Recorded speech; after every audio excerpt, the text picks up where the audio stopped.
največjem krščanskem prazniku, dragi brati in sestre, bi se lahko spraševali, ali smo resnično pripravljeni, ali smo resnično in dejansko v svojem srcu razpoložljivi in še enkrat pripravljeni. Verjamem, da se nam v glavah motajo veliko stvari. Zakaj smo v bistvu pripravljeni v življenju? Tokrat, ob tem največjem krščanskem prazniku, pa se mi zdi pomembno, da se človek resnično in dejansko v svojem srcu sprašuje, ali smo pripravljeni.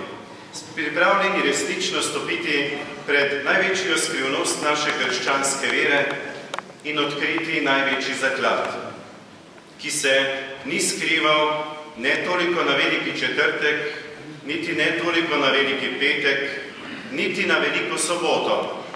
Na veliki petek in na veliko soboto je skoraj da že vse kazalo, da od Jezusovega nauka ne bo ostalo resnično dejansko nič.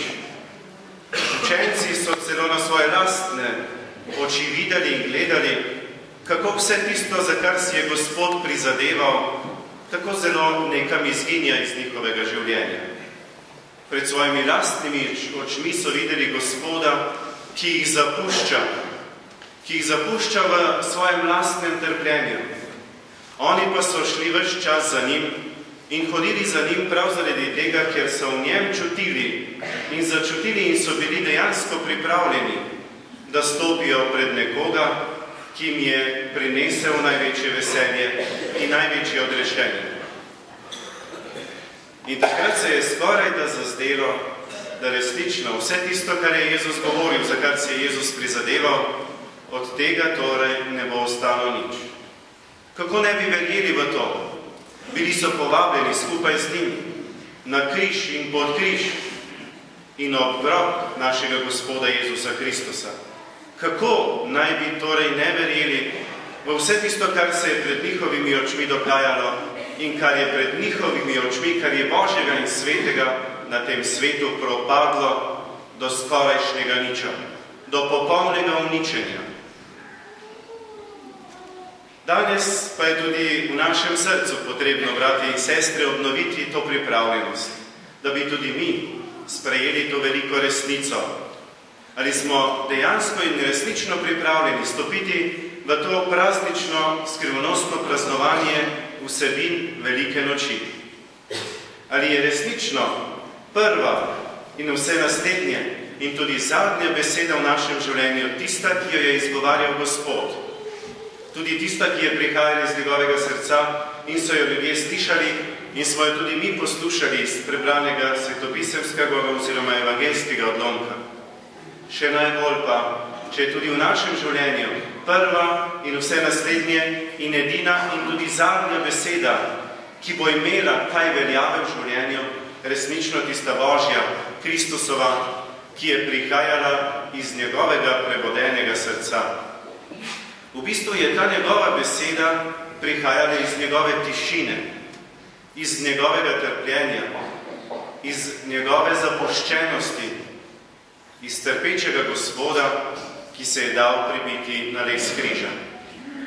V tišini njegovega srca, ko je umiral za ves svet, bratje in sestre, kristjani danes začutimo krik samega Boga, ki je vedno bil krik in pripravljenost ljubiti. Nekdo je bil pripravljen v življenju dati in razdati vse svoje življenje. Samo zato, da bi nas imel. Samo zato, da bi nas imel pri sebi. Gledali so ga čudno. Zelo čudno so ga gledali, ko je prihajal k oltarju. Seboj je imel ptičjo kletko. Ljudje so pričakovali, kaj se bo sedaj zgodilo pri pridigi. In župnik je postavil to ptičjo kletko na oltar, ljudje pa so čakali njegove besede. In začel jim je pripovedovati svojo lastno izkušnjo. Tale ptičja kletka je včeraj bila še, ne bom povedal, na kateri ulici. Srečal sem fanta, ki je imel v tej kletki ujete 3 ptičke. Ukvarjal se je na ulici, veliko časa je preživel na ulici, skoraj da bil je na ulici in bival je na ulici. In se je ukvarjal s temi 3 ptički. Seveda razposajeno, razigrano in tudi nekoliko škodljivo, če ne že moralno sporno ali pa vsaj grešno. In župnik se zaustavi ob tem fantu in pogovarjala sta se in župnik ga je vprašal, kaj pa boš s temi ptički. Pravi nič, kratek čas mi je od njih, malo se bom zabaval z njimi, malo jim bom nagajal in tako naprej. Kaj pa potem? Malo jim bom pulil perje, saj so to čisto navadne ptičke, poljske ptičke in nikomor ni mar za te ptičke. Pravi, in kaj potem? Potem pa jih bom odnesel domov in doma imam čudovitega mačka, ki mu bodo tele ptičke zelo teknile. In kaj potem? Potem pa bom vesel. Pravi, koliko hočeš zanje? Pogleda župnika, pravi, ali ste vi malo, da ne rečem kaj? To so navadne ptičke, poljske ptičke, nič od niča. Malo se bom pozabaval z njimi in konec bo z njimi. Koliko hočeš zanje? Ker župnik ni odnehal, je fant videl čudovito priložnost, da kaj zasluži. Pravi, in v eno besedo je izdahnil 100 evrov. Župnik je potegnil iz žepa 100 evrov in mu jih stisnil v roko. Fant je brez besede pobegnil. Župnik pa je vzel kletko, odšel z njo na livado in te 3 ptičke spustil v naravo.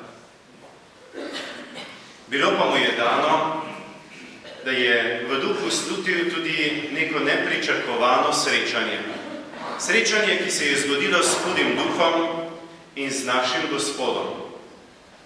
In srečala sta se ravno v tistem trenutku, ko je hudi duh Simanjev roke, ker je, ne boste verjeli, na eno vabo v svojo kletko ujel vse ljudi.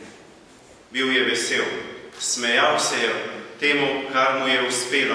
Nikoli do takrat mu še ni uspelo na eno vabo dobiti in v kletko strpati vse človeštvo. In Gospod seveda vse to gleda. In spet sledi vprašanje, kaj boš torej s temi ljudmi? Nič. Malo se bom pozabaval z njimi. Tako zelo všeč mi je, da jih bom kaj hudega, kaj grdega, kaj pregrešnega naučil. Ni jih lahko kaj takšnega naučiti. Zabaval se bom torej z njimi. Če pa med besedo zabavo nekje urinete še besedico je, boste dobili še hujšo predstavo, kaj si je hudi duh želel in predstavljal storiti z ljudmi.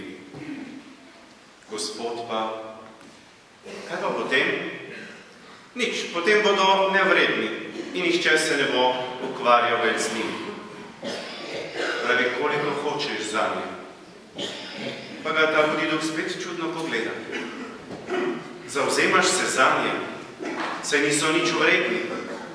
Pozabili te bodo, opljuvali te bodo, celo okrižali te bodo.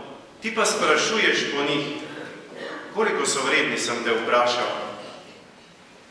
Ker Gospod ni odnehal in ker Gospod nikoli ni odnehal in hvala Bogu, da Gospod nikoli ni odnehal, ga je tudi v zadnji vprašal, koliko hočeš zanje, sem te vprašal.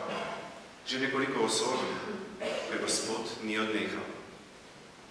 Pravi, ker je hudi duh spet videl priložnost, da se bo znebil nekoga, ki je čistega srca.